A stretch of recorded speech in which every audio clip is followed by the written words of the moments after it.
Hey guys, what's up and welcome back to my channel and welcome to another quick makeup tips video.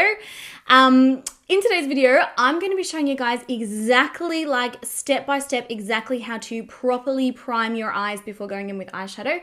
So especially if you've got an oily skin type and you get oily lids and you just find that your eyeshadow disappears during the day, it doesn't stay in place, creases, smudges, or just disappears into thin air. I understand the struggle. I know.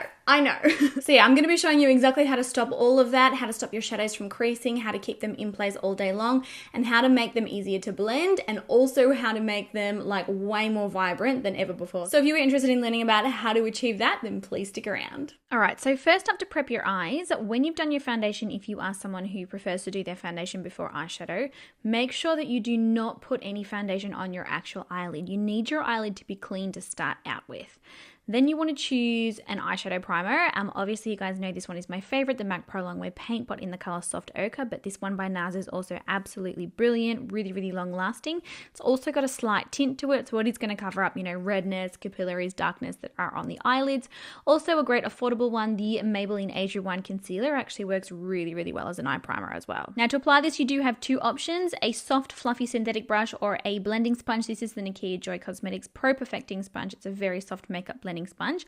You want to start applying that eye primer to your eye. Now, when you do this, you want to basically only have just enough on your brush or just enough on your sponge to very I wouldn't say slowly is the right word, but it's only just enough to cover the skin, and it sort of takes you a little bit of time to blend it out. That's how you know that it is enough. One of the biggest mistakes that people make with priming their eyes and, preventing creasing and things like that is actually applying way too much eyeshadow primer. It's the same for when applying it with a sponge. Just use a very minimal amount of product, and if it seems like it's not quite enough to cover the entire lid, that's when you know that you do have enough. I would also recommend priming underneath the eyes as well to make sure that your shadows stay in place below the eyes. So next up, you want to take a translucent setting powder. Obviously, I'm going to be using ours. This is the Velvet Finishing Powder by my brand Nikkia Joy Cosmetics. It's a really fantastic powder, and what you want to do is actually bake your lid. So I'm taking it on the blending sponge here, and essentially I'm going to do exactly the same thing that I do underneath my eyes when I'm baking concealer, and I'm going to start packing that powder onto the eyes,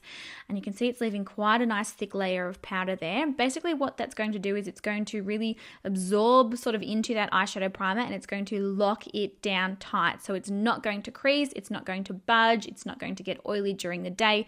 It is literally going to stay absolutely perfectly in place. And then after you've left it for about 60 seconds, you then want to go and dust away the excess powder with a brush. It is exactly the same concept as baking, but nobody ever does it on their eyes, and nobody realizes how much of a massive difference it makes to your eyeshadow. And then you're pretty much good to go ahead and apply your eyeshadows as per normal. You will find that they will be brighter, they'll be easier to blend, they will be more vibrant, they will not crease, and your lids will not get oily or shiny. All right, so that's it for the video today, guys. I hope that you found it really helpful. If you've got any more questions about how to get your eyeshadows to actually literally stay where you put them and not have them run off and join a cult and just never come back, then please pop all of those questions down in the comments down below. I'll be hanging out down there answering all of your questions. And yes, I hope you guys are still enjoying this makeup quick tips series. I've got so many videos planned, heaps and heaps of stuff, so I'm really excited to show you guys what's coming next. But yes, I love you all so much. I hope you're having an amazing day, and I will catch you in my next video. Bye.